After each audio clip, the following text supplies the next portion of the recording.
Ladies and gentlemen, and welcome to DAG and this conversation this evening against the backdrop of our exhibition. Can I be heard? I'm so sorry. Welcome to DAG and our conversation this evening against the backdrop of Madras Modern, the exhibition, which, other than the fact that the exhibition opens new ground in terms of looking at this group of artists in the Madras Art Movement, as well as the Cholamandal Artists Village. What is interesting is that it opens the discourse for art, craft, and design in the way that the pedagogy of the Madras Art School itself was located. So what I'm going to do is take you through a short history of the Madras Art School and the main or the primary factors who established a strong visual arts department, brought in the idea of design, craft, and art within the pedagogy, and then open it up to our two panelists this evening, Dr. Ritu Sethi and Purnima Rai. Who really, with the Delhi Arts Crafts Council and Global Inch, and their work in textiles and crafts, in organizing exhibitions, workshops, projects, etc., around the whole idea of crafts, sustenance of crafts, etc., has been extremely valuable. For me, what becomes very interesting is to find the interstice between these three disciplines, which in many ways should be contiguous, but have been put into silos for whatever reasons, etc., and to see whether there is the possibility of a permeability between them, and if so, how we go about this. Does this require policies or policy making? How do we break down some of these barriers? And how do we take something forward that is very, very vital to us as a civilization and as a nation? So very briefly, let me run you through a PowerPoint where, as I said, I will locate the history of the Madras Art School and its pedagogy, bring in some of the players from the world of arts and crafts, and then leave it as I said, to Ritu and Purnima to take ahead. So, if you'll allow me.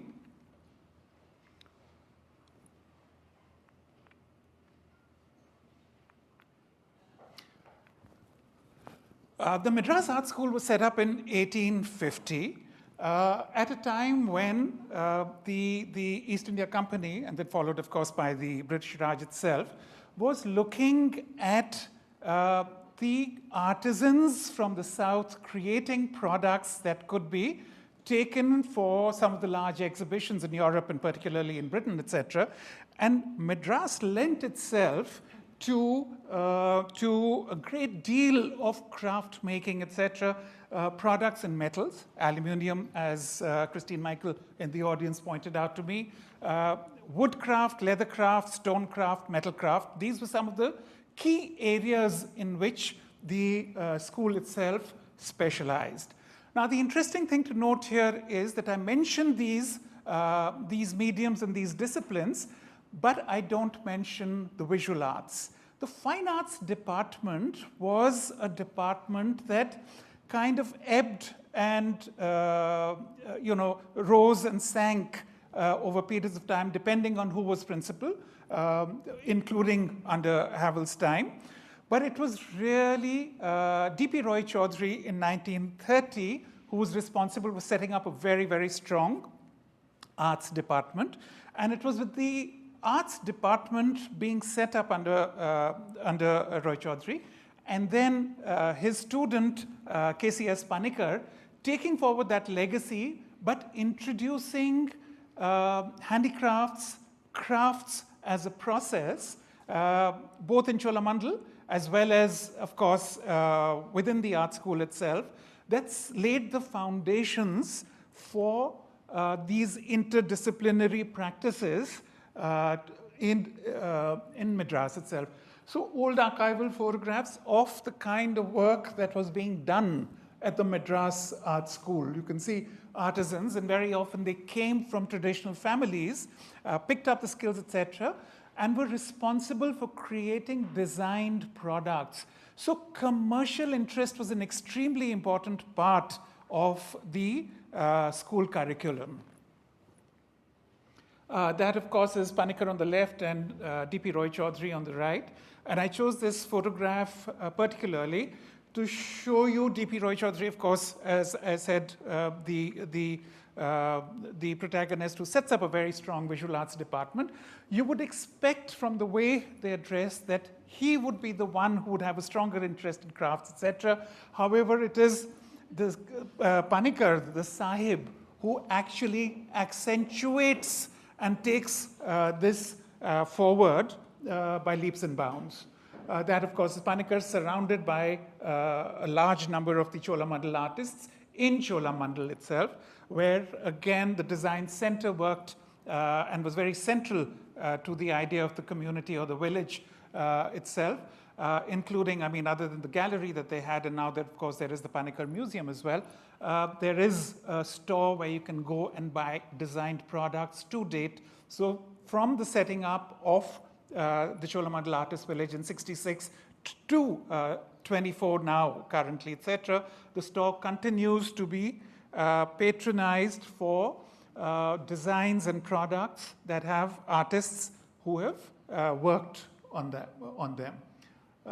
Images from the Cholamandal Artist Village, and this was the old exhibition gallery at Cholamandal. Very interestingly, among the elements that were introduced over there was batik. Batik became a very important part of the discourse and product making at Cholamandal, where an Indonesian artist who introduced the art of batik production at Cholamandal, I think in 1967 when he came in on a visit, etc., left behind that legacy, and thereafter, whether it was here, of course, this is a 65 image from Madras, and this is an image, a 67 image from Cholamandal, where batik used in table linen, stoles, scarves, saris, etc., became a prominent part of the practice over there. An interesting aspect, and again, some of the Cholamandal artists were part of it, was the Weaver Service Center, where, and I know you're going to be speaking some on it, so I'm going to really run through this one, just to show the artists who were employed by the Weaver Service Center, where we've often looked at how these artists going out and working in rural communities in a Bagru or in a Madhubani, etc., or Banaras, etc., what they bring back and how it impacts their art, without talking enough about how these artists impacted the practices of the weavers or the printers, etc. So, I mean, this, for example, is a silk screen sari by Prabhakar Barve, who worked out of Banaras. And you can see the tantric influence, etc., that he picks up from Banaras and brings into his art making, and here introduces into some of his textiles. I don't know why the names are not there in this. It's kind of disappeared, but that's Barve. I can see Ambadas, Jogen Chaudhary. There's Hakusha at the bottom, yes. All the names are missing. Hemant Shah, Manu Parekh, there's Arpita Singh, K.G. Subramaniam, there's Sunil Das, Jairam Patel. And Adi Moolam, I know, as well as Ridappa Naidu from Madras, who were also part of the Weaver Service Center. Sorry, I don't know why the names have disappeared. Some of the people who've really worked towards kind of taking the crafts heritage forward, and you have, Kamla Devi Chattopadhyay, Pupul Jayakar, Jaya Jetli. There is Dr. Jyotendra Jain of the Crafts Museum, of course, O.P. Jain. There's Martin Singh, Rajiv Sethi, and I mean the job Rajiv Sethi has done at the Mumbai International Airport really is fantastic. It's one of those places where I think we need to spend a lot of time just seeing how craft and contemporary art and modern art have been brought together to show not just continuity, but also how they can be placed next to each other and still have relevance. And some of the organizations, again, I'm so sorry, I don't know why the names have disappeared, etc. But there's everything from Amrapali and Good Earth to Dastkari Heart, etc. That we have Anokhi, Bridget Singh, and her work there. And finally, I mean, when we're looking at commonalities, etc., and when we look at the possibilities of art and design and craft coexisting or cohabiting the same spaces, look at how traditional Ayanar and Bankura horses, for example, over there, and you have works by artists such as Lakshma Gaud or Himmat Shah or K.G. Subramaniam, etc., working in the same medium, and therefore the possibilities that exist that we need to look at, or simply how artists' works can be interpreted. Krishan Khanna, his carpet, or ceramic plates, for example, in limited editions. These are all Amit Ambalal tableware dinner sets, etc. They're all available at very, very low values and can be collected. What happened at the Venice Biennale with Manu Parekh and Madhvi Parekh's work, etc., being turned into these large tapestries and thread sculptures, for example, the brilliant thread sculptures based on Madhvi Parekh's work. Printmaking, this is serigraphy, and more printmaking by a huge number of artists, etc., which shows how multiples can be created through processes that exist with us.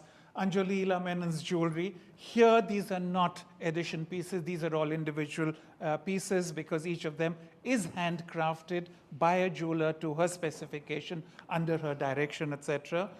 And how mass products, of course, go into cushion covers and whatever, coasters and ashtrays and mugs and so on and so forth.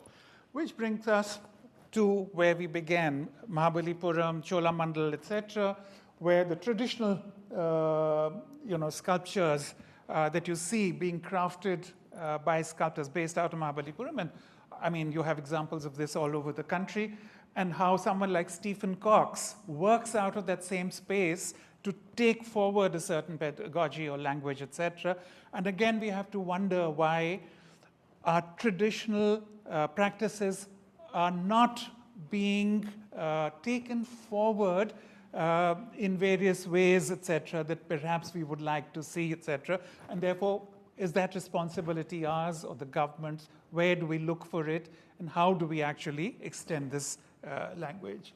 So there we are. I mean, where the Twain meet, I have to actually wonder whether the Twain do actually meet anywhere. So it's over to you, Ritu. And thank you both for being with us this evening. And we look forward to fantastic presentations by both of you. Should I give this to you? Already test us out, but thank you, Kishore. And I want to start by apologizing because some of the things that Kishore has touched upon, I will be repeating. So please bear with me. And I've got this not long paper because I've been allotted 20 minutes and I've timed myself. So I will be within my 20 minutes, but I will start now. So I want to start by thanking Kishore and Shivani for inviting me here today. And I also want to congratulate DAG, the curators, the writers, and all those involved for the delights that surround us and the brilliant accompanying volume, which I have enjoyed reading. So thank you for a copy of that. So given that I have 20 minutes allotted to me, I've set myself some limitations. First, the geographic setting remains contained, like the exhibition, to Madras, Chennai, and a bit to the wider Tamil Nadu region that feeds into Madras and Chennai. I've also contained myself to a single typology of material culture, and that is textiles. The question that would arise here is why textiles? What can its link be to the College of Art, to the Madras Art Movement, and to Cholamandala? So for that, we go back, revisiting the past to enter the future. In the early 1960s, the Madras Art Movement and Cholamandala's experiment with art and design was unusual for its time. And yet, in retrospect, it was seamless and organic to its inheritance and its age. For its foundational links were with one of the most venerable and indeed the oldest art institutions of undivided India, where K.C.S. Panikkar, the founder of Cholamandala, was, as we all know, first a student and later in time its principal. Now known as the Government College of Fine Arts, its adaptability over its 175-year history can be noted both in its name and in its curriculum. Founded in 1850, it was first baptized the Madras School of Art, renamed Government School of Industrial Art. In 62, the term industrial was dropped and it became the Government College of Arts and Crafts before being finally given its present name, which is the Government College of Fine Arts. And the reason I detailed this is, as over the 175 years, each head brought their own influence to bear on the curriculum, and there was a great influence and emphasis on the crafts of the region, including textiles. E.B. Havel, the British superintendent who served for more than a decade, from 1884 to 1896, conducted a series of surveys on the art industries in the Madras Presidency, including that on silk weaving and carpet making. His tenure overlapped with that of Edgar Thurston, the head of the Madras Museum, located just a couple of miles away in Egmore, whose monograph on cotton fabric industries of the Madras Presidency were widely quoted by Havel in his own writing. Havel handed over the reins to W.S. Hadaway, who headed the institution till 1927. As an artist and designer himself, his interest extended to textiles. And in 1915, his seminal monograph on cotton printing and painting in the Madras Presidency remains required reading.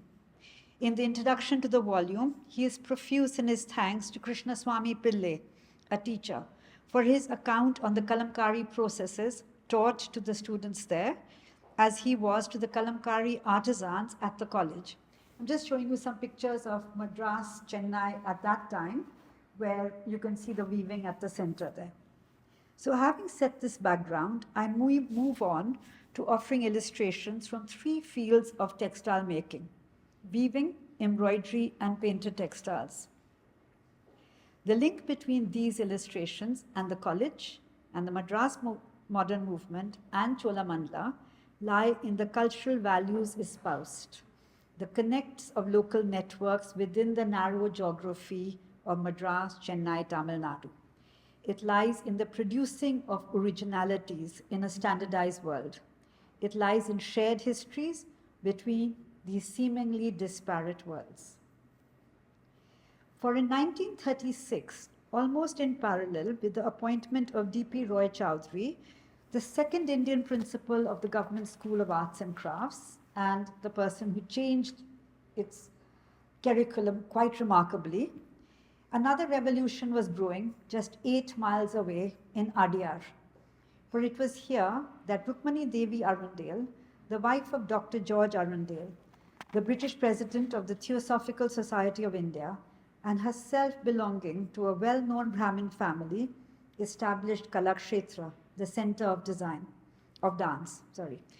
The dance school was a radical concept for its time, as at the time of its establishment, dance was considered a despicable art, practiced by women of low virtue, unfit for decent society. Going against all odds, Rukmani Devi remained committed. A year later, in 1937, she set up a weaving shed to produce dance costumes for stage performances.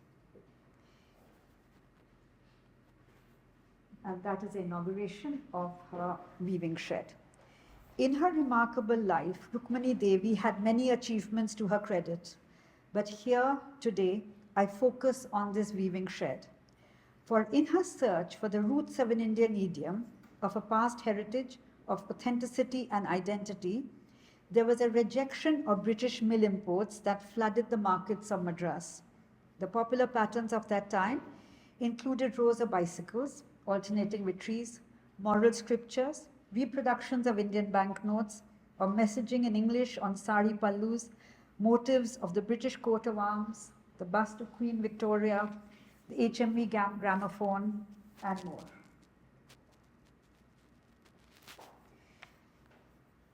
It was from this cultural wasteland, a term I have borrowed from Shakuntala Ramani's publication on the Kalakshetra sari, that Rukmani Devi's research on heritage patterns led to the emergence of her own unique and innovative aesthetic.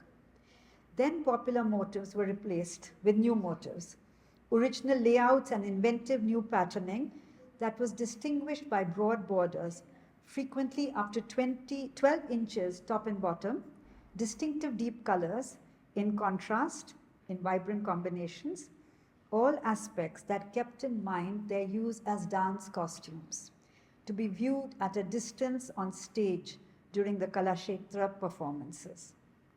Following the Kanjivaram weaving technique and woven by weavers who had moved from there to Madras, these textiles came to be eventually branded as Kalakshetra saris. But what may also be of interest is to track the history of the single loom that was eventually to become one of the first mass marketing efforts in the country in the field of handlooms, with its success continuing till today. So how did this happen? Very briefly.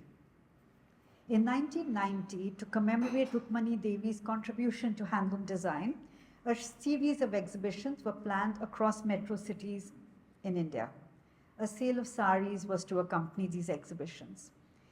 As the Kalakshetra Weaving Center had just a single loom operating, to ensure the quantities necessitated for these exhibitions, Kalakshetra licensed 50 of its designs for production to the Tamil Nadu Handloom Directorate's sales wing, Co-optex.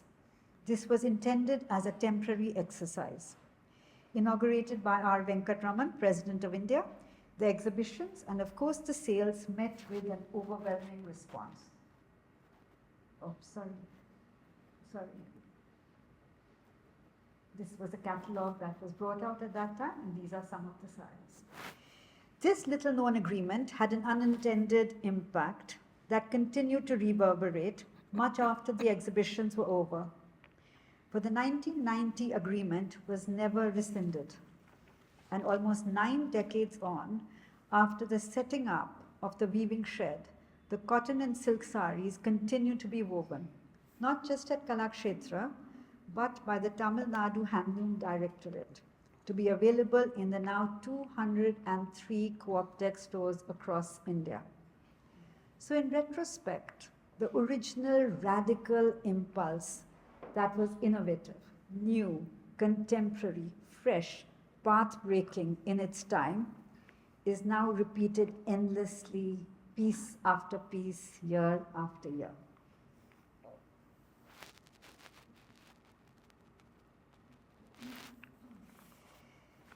Now from weaving to embroidery. When questioned on the embroidery heritage of Tamil Nadu, we respond almost instantly with the genre of Toda embroidery. Yet there were others, much lauded, much awarded, and deeply rooted, but by the 1950s hidden in plain sight. These embroideries are now again finding their place in the sun. And here I refer back to archival documents from the mid-1800s, when Madras was renowned for its refined and subtle sensibility of white embroideries. By 1903, it was considered among the foremost of the great centers for this work, labeled by Lockwood Kipling as colorless embroidery or chicken doos.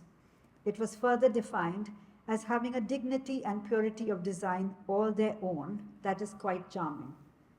It differed from the Lucknowi version in both stitch and base material, as it was embroidered not only on muslin, but materials from silk and satin to net. But this was not the only genre. There were other embroideries, also much admired. The opulent and sumptuous gold and silver yarn embroideries, often further embellished and elaborated with iridescent beetle wing casings, glittering like emeralds on fine silks, on net, on satin and velvets. made up into all manners of things, which was quite a rage in their time. Extensively produced in Madras, they were executed by professionals working either in Karkhana workshops or in their homes come worksheds, and were a reflection of the needs and demands of an exacting elite used to the best of luxury and refinement.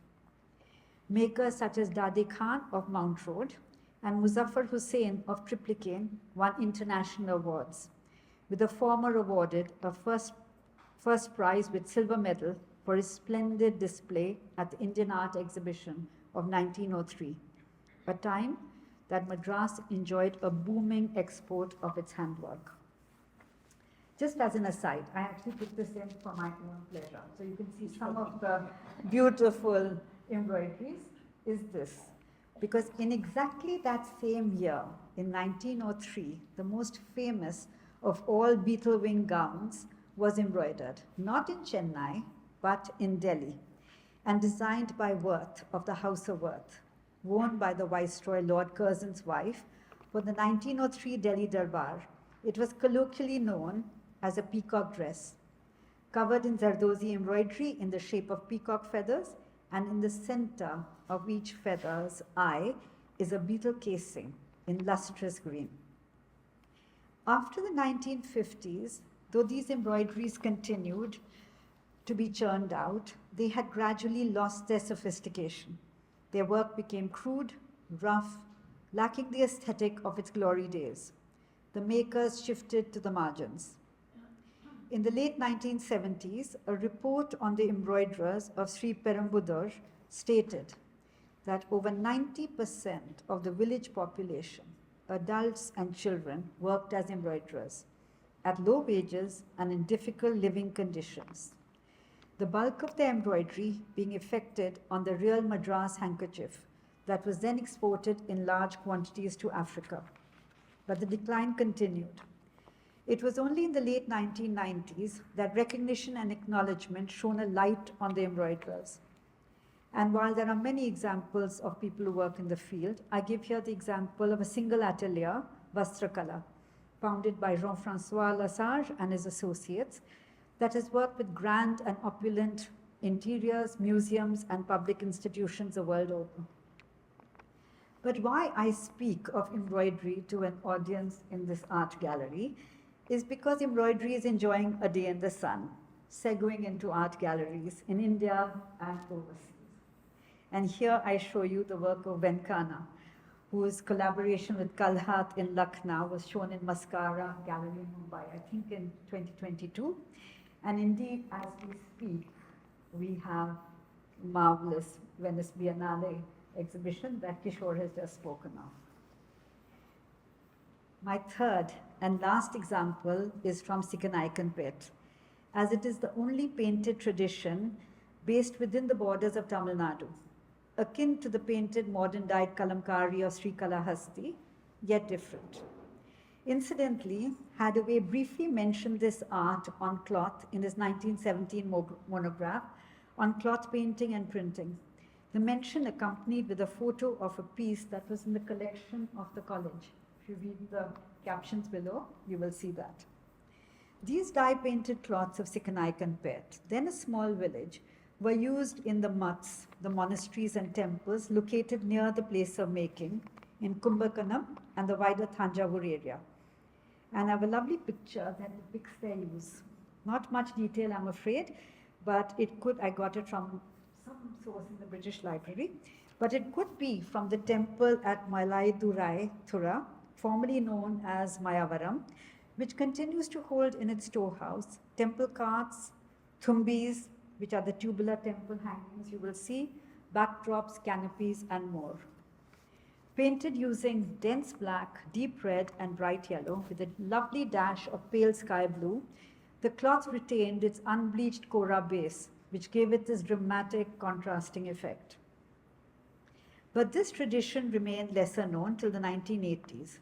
For at the time of the Festival of India, notice was taken of the single family practicing the art, led by its patriarch, Perumal, who sadly passed away in 2016. The work is now carried on by his son E. Raj Mohan in his atelier. And here I show you some pieces produced in the 80s for the festival. But the reason I bring up this tradition is to illustrate the close and continuing link between the textiles of the region to the college, from Hadaway to Panikkar, to Madras Modern, and to Cholamandala and beyond. For during Panikkar's tenure too, courses on the region's textiles continued to be taught as part of the college curriculum, with new techniques added on, as Kishore explained about batik having been added on. But it was not just through the taught curriculum, but there was a further connect with the students for after they graduated. And I quote from page 78 of the Madras Modern volume, and it states, art graduates were absorbed as art teachers in schools, designers in the Weaver Service Center, or as finishing artists in commercial establishments. But it is to the Weaver Service Center that I turn now. So what were these centers? And again, very briefly, they were set up in the mid-1950s through a far-sighted policy decision taken by Puplu Jekar, then the chairperson of the Handloom Board, as an effort to widen sensitivities, to activate and to bring in innovative design by connecting the finest artists to textiles, building a foundation for growth and development for the many thousands who worked within these traditions. The first 5 centers included Mumbai, Chennai, Banaras, Kolkata, and Odisha. And by the way, there are now 28 of them. The list of artists who joined the Weaver Service Center, some to stay on and some to leave and carry on their practice in other ways, is long and illustrious. Kishore has mentioned quite a few. Among Panikkar's students from Chennai were K.M. Adimulam, who joined the center but gave it up to concentrate on painting, while M. Redappa Naidu, who joined in 1963, was to retire from there in 1990. But it was not just Panikkar students, but others, from Baroda, JJ School, Shanti Niketan, and other colleges too. And this roll call of honor includes K.G. Subramaniam and Ramesh Vaghela from the Baroda College of Art, Prabhakar Barve, Manu Parekh, Gautam Vaghela, Gautam S. Advirekar, Tufan Rafai, and Amba Das, all from JJ. Jadunath Suparkar, a student of the great Nandlal Bose, graduate of Shanti Niketan. Anand Mohan Nayak, also a graduate of Shanti Niketan. Sunil Das from the Government College of Art and Craft, Kolkata. Amrut Patel from the CN College of Fine Art, Ahmedabad. And here I apologize to all those whom I have missed out. There were hundreds, so you can see. Their work was really to come to fulfillment and exposure in the 1980s with the Festival of India's decadal programs. And now I'll show you some amazing work that came out at that time. Just remarkable painterly traditions. And unfortunately, we don't have too much detail. We don't know how they interacted, what they did, but you can see that far-reaching experimental creative work was carried on. Not the repetitive and mass-produced, but exploring traditions to bring out the contemporary, the painterly. And they were truly the wind beneath the wings of makers, keeping traditions alive. And it is my hope that someday this little-known history of the Weaver Service Center will be explored by historians, gallerists, museums, and others in the art world. But I will leave it there. As I conclude, I ask myself the question posed in the beginning of the discussion today. And that is, does the Twain meet? For in spite of all these instances, and the many that Kishore has told us, and the many, many more across the subcontinent, when will this membrane between the arts and material culture and design be truly permeable?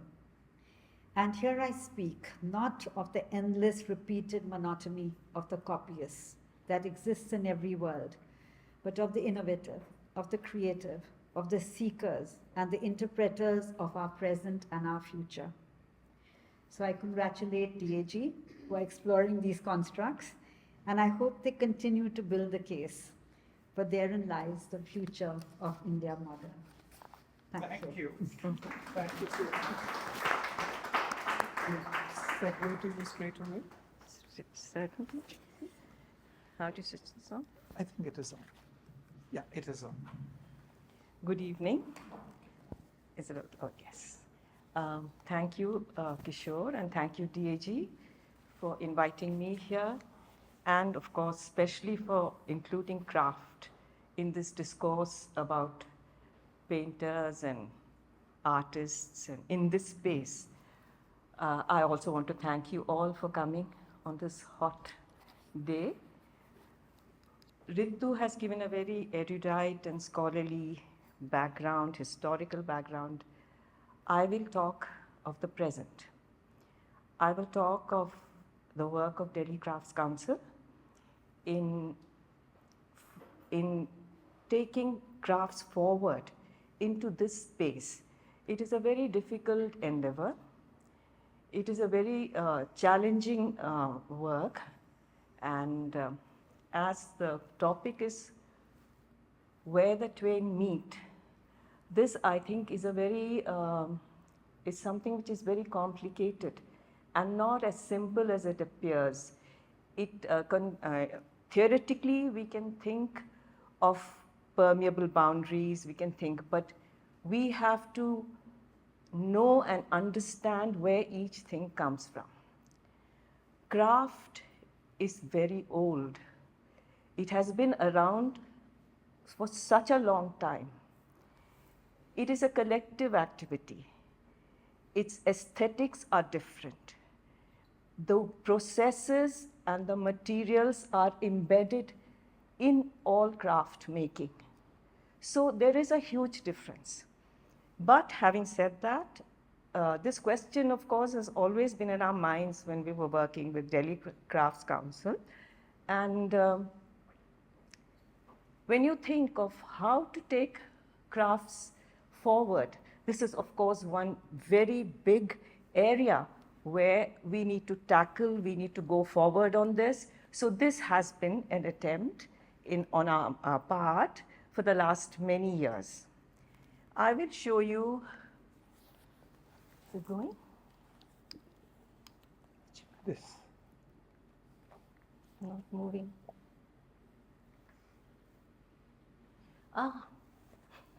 Press it hard, I think. Okay.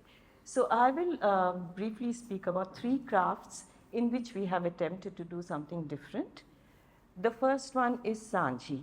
Many of you know perhaps that Sanji is the craft of hand-cutting paper.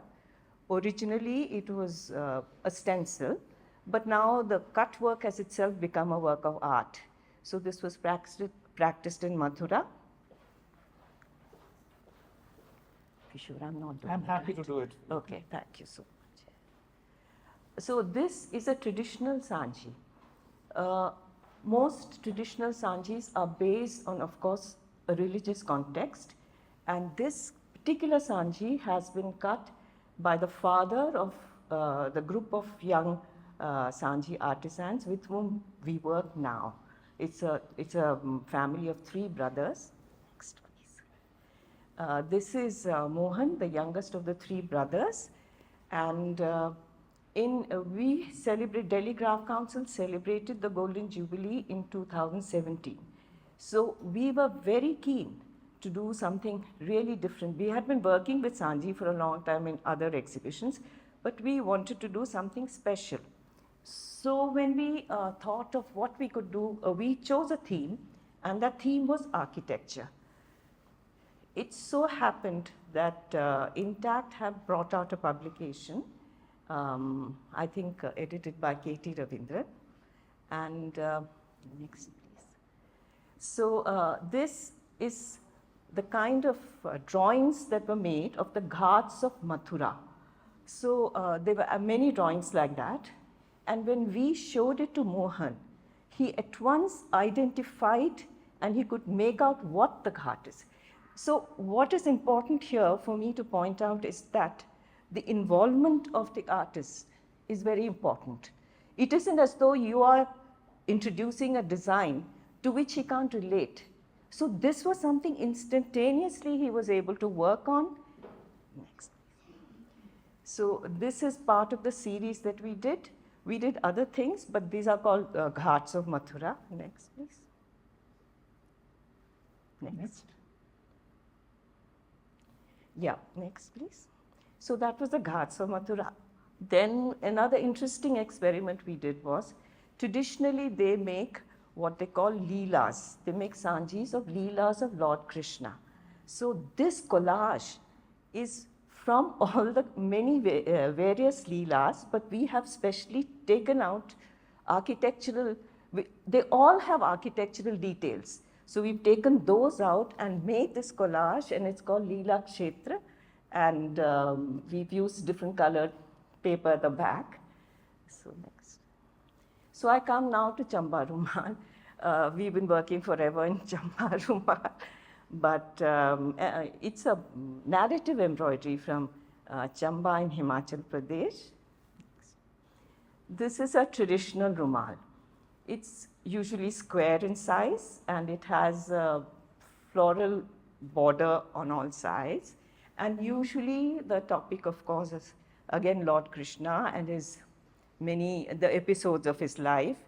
There are some there are some themes which are very popular and which are most Chamba Rumals use, and those themes are like Ras and wedding.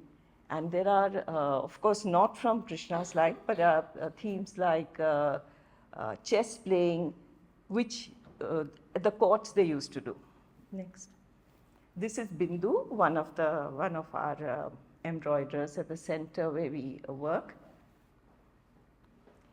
This is a Pahadi miniature artist, Parikshit. And so again for our Golden Jubilee, when we wanted to do a new exhibition on craft and on Chamba Rumal, we picked six very common themes from Chamba Rumal embroidery. Those were again Ras and others I mentioned. And what we attempted to do was to use that theme and to portray it in a modern context. Of course, I must mention we had a very talented textile designer here called Swati, and along with her and a small team from Delhi Craft Council, we conceived of 6 new rumals, which Parikshit is drawing the wedding. In this photograph, he's drawing the wedding rumal.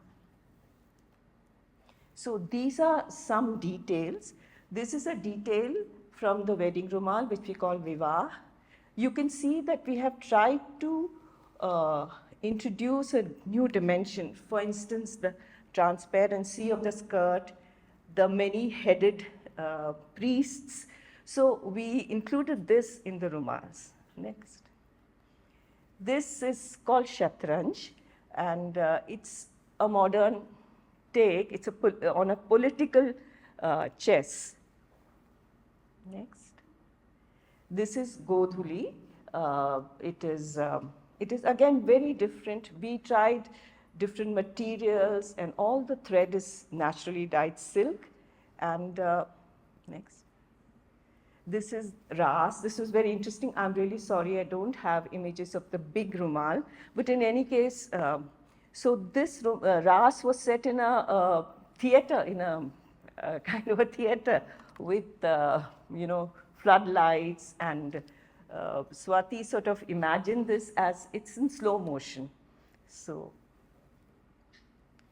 then for the India Art Fair last year, we did a lot of research, and we presented the theme of portraiture. The portraits were taken from historical paintings. And so this particular one which you're seeing here, it is very interesting. The painting is taken from an old album called Gulshan album, which is now in Tehran. It was commissioned by Emperor Jahangir when he was still a prince. And these pictures are actually of existing Mughal artists. So all the 4 are there in the hashia of this one single folio from that album. This is one detail, and it is an artist called Abu Al-Hassan, And we did this on a very transparent cloth.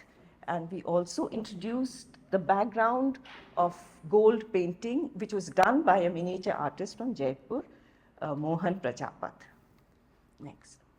And lastly, I'll take up a craft which we haven't worked very long at. This was for the India Art Fair. Sorry, excuse me. India Art Fair this year. Next, please. So this marquetry is from Mysore, and it's a craft which has been around for quite some time. I think from the time of Tipu Sultan, it's been there. And this is the workshop of a very talented national awardee. Unfortunately, he died last year, and he's called K. Mohan. Next, please. This is one of his sons, Krishna, who's working on the project. Next. So we were inspired by the paintings of Paul Klee, the Swiss artist, and we did a triptych, which is called Kshitij, and Ode to Paul Klee. Next, please. So these are the single images from them. The expertise of this group of artists is the clouds and the groundwork. And it's like a jigsaw puzzle. You know how they fit in and make the thing, and it's all completely natural. There's nothing, no color, nothing. So that's it. Thank you very much. Lovely.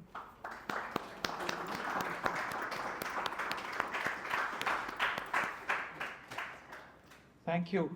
Thank you both. I think those were very powerful and very, very interesting. But now, I mean, when we look at Paul Klee and the marquetry, and we see that there are possibilities that exist, the way you've done it with Sanji, the way you've done it with the Chamba Rumal, etc. We know that Weaver Service Center employed artists that went in and worked. And therefore, when we're talking about permeability, we've had historical locations where these things have happened.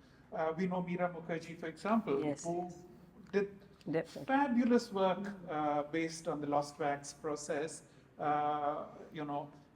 originating from time spent in Bastar, where she worked with, learned the processes, etc., and very often created her art within those areas itself. We have younger, certainly younger by comparison, artists like Navjot, who also located themselves in these interior heartlands, etc., where they worked with artisans, with crafts processes, etc. And yet we don't see these barriers kind of breaking down or crumbling or whatever. And if we look at it historically, I don't think we made a distinction between, yes, we had clearly ateliers and communities that worked within, but they all worked together to create architecture, to create sculpture, to create frescoes and murals within, etc. So there was a coming together of different disciplines to assemble public spaces where these arts and crafts coalesced together. And I don't think there was a distinction between them in terms of arts and crafts, etc. Why do you think this has occurred, and how are we going to break this down?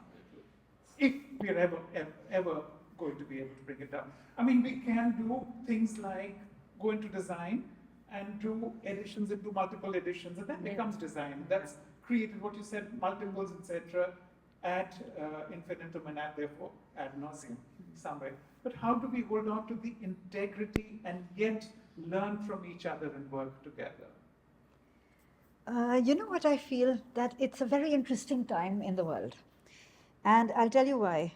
Because I'm a keen observer of what is going on around me.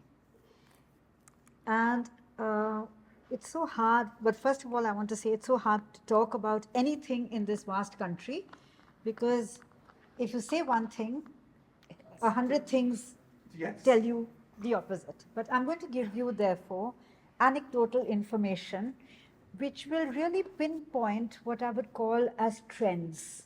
Some may live to see a future and some may not.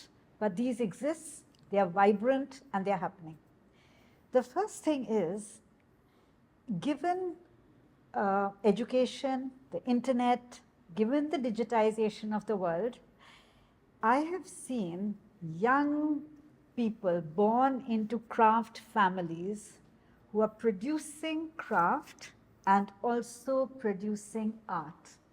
They are finding their own way without interlocutors. Of course, they would love to get advice, but they're finding their own ways. And earlier there was this whole thing, folk art, tribal art. Now you will see that too segueing in. You'll see an exhibition of contemporary art, and invariably there will be some amazing artists from what we have termed as Gond, this, that, but it's the same thing. It's like Impressionism, it's like the others, but they are there. So somewhere the glass ceiling is being broken, number one. On the other hand, this is the sad observation that so this is the next anecdote, when well-known artists work with craftspeople who they believe are translating their vision. And actually there is no such thing as translating a vision. The person who is the maker knows the medium and therefore brings to it a lot of their own. They may change, if it's embroidery, they may change a stitch. If it's a metal molding, they will definitely say, ye, maybe gently, ye nahi chalega, aise try karte hain. But it's actually a work that is done in collaboration. But you will rarely, if ever, see the name of the person they have collaborated with. At the most, it will be a single name.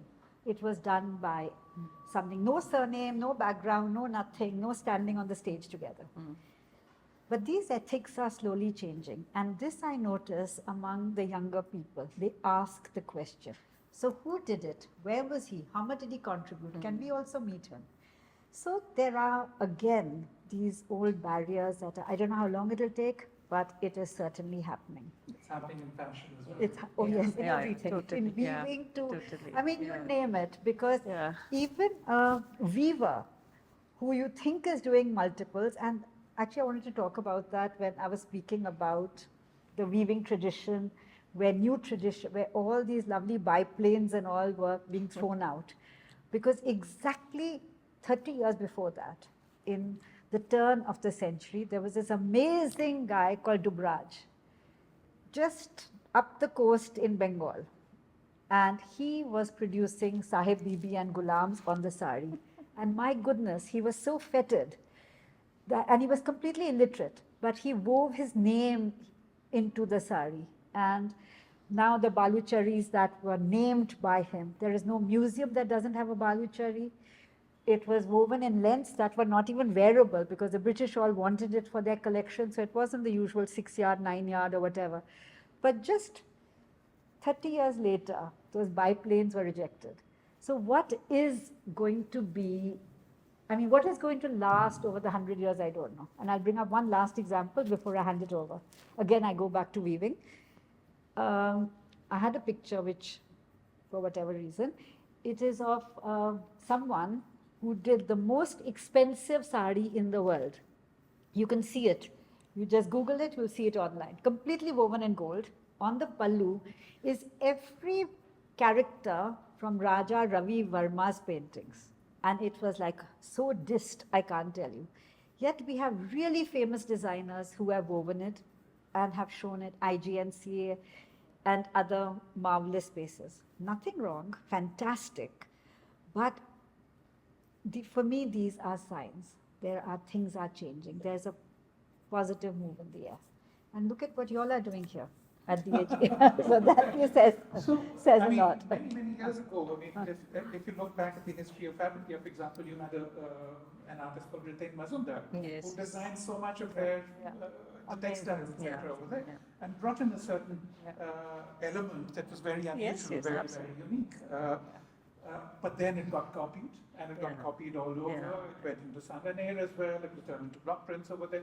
So there was that element of not being, I don't know, is this about patenting? Is it about copyright? Do we even consider these should it be, I mean, at the Crafts Council, was that You know, even a subject to be spoken about? See, no, I don't think, I mean, it's something that concerns us very much, because what we are looking at in future is something it's so awful, and it's something so mind-boggling. I mean, for instance, anything can be done with digital printing. I mean, in fact, so where is the value of the hand block printing or hand painting? So if you look at that, I mean, patenting seems absurd. I mean, and plus, our government, you know how it is. It's impossible to keep track. It's impossible to even fine a person. I mean, they've got all these GIs now, but the GI indicators, absolutely, it's ridiculous, because the government has no way of fining or pulling up a person who's flouting those rules. So I think patenting, it's just that I would like to say one thing on the earlier one, is that craftspeople now, because perhaps of exposure to social media, they are very aspirational. They know what's happening, and they know that you know, if they make something creative and new, it will be something that will be appreciated. So it's not like the old times when there was no communication, they were just cut off. Now they are exposed to the world, not only India, the world. So they are very aspirational, they're very keen, and I mean, for instance, the Kutch family from Kutch, the Ajrak people, how wonderfully they relate and how they've taken it forward and, you know, sort of stuck together. They do the traditional designs, they do the traditional method even, they've kept that. It's so remarkable in our country. Where else in the world will you see this? They're doing natural dyes, they're doing those beautiful designs the same way. So there are groups of people who are going to take it forward and who will, and we shouldn't despair. It's, we should, you know, feel that, but of course, as you say, I still feel that, you know, I mean, for instance, in all the work that I have shown, it wasn't just the craftsperson. There was a real need, and it happened that there was a design input. There was a thinking about the design. And then only it happened. So basically, it's a creative expression. If the craftsperson, like for instance, Jangad Sham or somebody who's totally creative and he's doing his own, you know, creative thing, and which is really appreciated. So till they get that confidence, until they get there, maybe they need back holding, hand holding, and maybe that's how it will go. But we are lucky to have crafts, and we are lucky that they still are there and will do things, and I hope it will happen in future that they will also become artists and well known and do one of a kind. I know we have that continuous thread going back really centuries. The art schools, when they started, weren't really art schools in the purest sense of just being visual arts. We know that they had various departments, etc., metal craft, carpentry, textiles, etc. So, but there was, again, over there, the permeability didn't really exist. And what we're trying to locate is the fact that these can actually work together and influence each other. We had this great tradition of miniature art painting, for example, and it was extremely contemporary over the periods that it lasted. Then it started simply copying each other. And yet we are able to see that somebody who comes in from outside brings another vision and is able to take that same artist to convert it into a forward-looking form of art practice, Vasu Vasu in Udaipur, for example. We've seen how design inputs into the Natpara Pichwais have brought in very vibrant elements into taking that language forward as well. I mean, it's happened to a small extent with fur paintings, but not nearly enough, where it's been left into the craft world itself. My question really would be, if we want to break this, if we want to kind of make these more vibrant, make them more inclusive, where it shouldn't be seen as someone who's trained in an urban environment, whether an artist or another, who comes in to tell somebody about how to treat a traditional craft which has been practiced over the centuries by the same family member without a sense of respect. How do we ensure that that respect is a very vital part of it, and yet we take this forward? So, I mean, this really is something I'd like to ask both of you. Yeah, I say first? Just a little bit. Of course. It's a very slow process, Kishore. It's not something that will happen overnight, or it's not something, and it's a very dynamic process. It's something that one thing happens, then the next thing happens, then the next thing happens. But having worked for so many years in crafts, I do see a change, and partly one could attribute it to, say, the institutions like perhaps NID or NIFT, where the students of design do actually go and live with the craftsperson, and they realize what a hard thing it is to be a craftsman, and they sympathize with them. And maybe, I mean, it's just one of the little things, but things do change, but it's a slow change, I feel. But as Ritu pointed out, it's more an idea of ingress from over there. Yes. You don't make it inclusive. You get them to create something, but you're not giving them the respect, yes, or including them as a part of the process itself, which is unfortunate. No, I think in the education, if you can include this, that how crafts are so important to us actually now, and if you can just include this maybe in our education system, I don't know how to. I don't have any other answers besides that. Would you also? Well, I have to say that, I also wear another hat, and I work with an organization called the League of Artisans that is based in the UK. And we have just come out with a manifesto called Dignity of the Hand. Sorry. And this manifesto actually emerges not just from our experiences in South Asia, but from work that we have done in Latin America for the last 5 years, and my third colleague who is from Europe, across Europe. And this manifesto has 9 points. And the interesting thing is that it's a global manifesto, because we found in our research over these last 6 years that the same 9 things were wanted by makers across the globe. And the number 1 was respect. Isn't that interesting? So we think that we are unique in this, that we are not giving it. But that was 1.